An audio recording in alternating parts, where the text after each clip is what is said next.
Pak Sigit, Bapak adalah di Rut BNI ketika skandal ini terjadi, tetapi Anda diminta oleh pemerintah untuk membersihkan skandal ini dari BNI.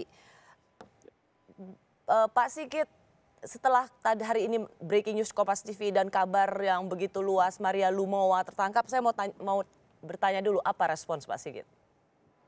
Yang pertama saya mengucapkan selamat kepada Pak Menteri yang berhasil untuk mengekstradisi pelaku utama dari kasus LC fiktif ini. Ya. Kemudian saya ingin juga menjelaskan supaya tidak ada salah pengertian. Saya ditugaskan oleh pemerintah untuk menjadi dirut BNI tahun 2003, tetapi bulan Desember. Ya, setelah kasus ini meledak. Ya, kasus ini sudah mulai ramai diberitakan itu sekitar bulan Juni. Ya, jadi tugas saya waktu itu jelas bahwa saya menerima tugas. Saya ingat sekali itu lewat tengah malam dipanggil ke rumah Menteri BUMN, disampaikan bahwa pemerintah terima kasih atas tugas-tugas yang saya lakukan di BII waktu itu, saya di BII, kemudian pemerintah meminta Anda untuk menyelesaikan persoalan BNI. Yang pertama adalah persoalan hukumnya, yang kedua adalah untuk mengangkat kembali BNI yang terpuruk karena kasus LCB fiktif ini. Ya. Jadi tugas saya dua, sisi hukum dan sisi bisnis. Ya. Pak Sigit, kalau kita mengulang kembali kasus ini termasuk skandal besar di masa itu. Tidak saja kemudian ada Adrian Wauruntu yang sempat juga jadi buronan, tapi kemudian bisa tertangkap. Ada dari pihak-pihak perseroan yang dimiliki oleh Adrian Wauruntu dan Maria Lumowa. Tapi kasus ini juga melibatkan sekelas kabar reskrim dan karena dianggap melindungi buronan waktu itu Adrian Wauruntu. Tapi baik, itu dari sisi hukumnya. Pak Sigit kan disuruh membereskan. Dan waktu itu pengamat saya banyak mencoba mengingat kembali karena ini udah 17 tahun yang lalu, Pak. Yasona, saya masih di SCTV waktu itu. Dan banyak kemudian analisa yang mengatakan Pak Sigit itu bagus membereskan BNI dari sisi keuangannya, tapi tidak cukup mampu membereskan atau menunjukkan siapa-siapa saja direksi BNI yang sesungguhnya terlibat dalam tindak pidana ini. Ada yang mengatakan Pak Sigit tidak mampu berada dalam tekanan itu. Apakah waktu itu campur tangan sekelas kabar reskrim membuat Pak Sigit tidak mampu menunjukkan bahwa direksi BNI juga sesungguhnya terlibat?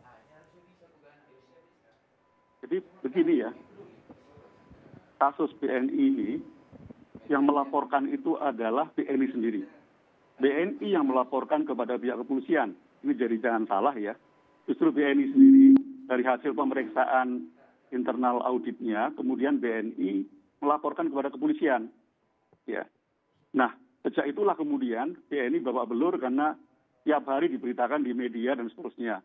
Itu makanya saya harus juga membereskan persoalan dari sisi keuangannya, dari bisnisnya ya. Saya juga sebelum ada pansus kasus LC, saya ini sudah hampir tiap minggu dipanggil DPR karena kasus LC ini ya. Saya waktu itu betul-betul harus menangani juga sisi politiknya juga. Karena ini menjadi memang waktu itu kan 1,7 atau sebetulnya kerugian BNI adalah 1,3.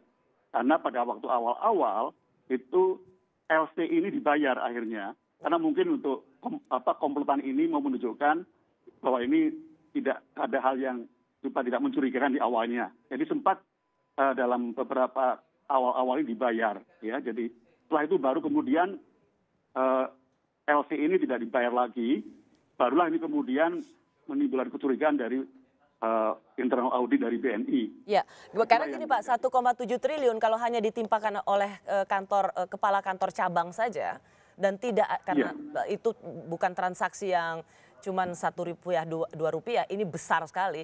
Kalau kantor pusat tidak mengetahui, direktur kepatuhan juga tidak dimintai pertanggungjawaban, rasanya ada yang masih ditutupi oleh direksi baru saat itu, yaitu Pak Sigit.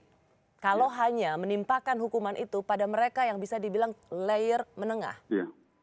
Pertama kalau kasus hukumnya itu bukan urusan saya, ya. siapa yang akan menunjuk jadi tersangka dan segala macam kan bukan urusnya direksi yang baru. Ya. Betul. Tetapi direksi yang lama itu dalam tanda petik sudah dihukum oleh pemegang saham, kan dari 10 orang direksi 8 diganti, hanya ditinggal 2 orang. Komisaris juga dari 5 orang, 1 ditinggal, 4 diganti.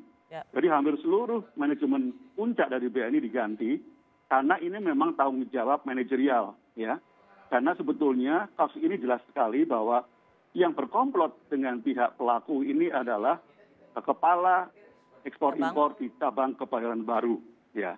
Jadi yang lain di atas-atasnya itu yang terkena karena jabatannya. Ya. Jadi itu mereka semua udah dihukum, udah dipecat. Dihukum secara, manajemen menghukum karena secara dihukum, tapi tidak ada satupun yang terkena hukuman pidana. Betul di Rut. Sampai kepala divisi ada yang kena. Ya, itu yang tadi saya bilang layer menengah Pak Sigit. Betul di Rut BNI saat kasus ini terjadi, saat ini juga mendapat hukuman pidana, tetapi dihukum karena kredit fiktif kasus lain, bukan BNI fiktif ini.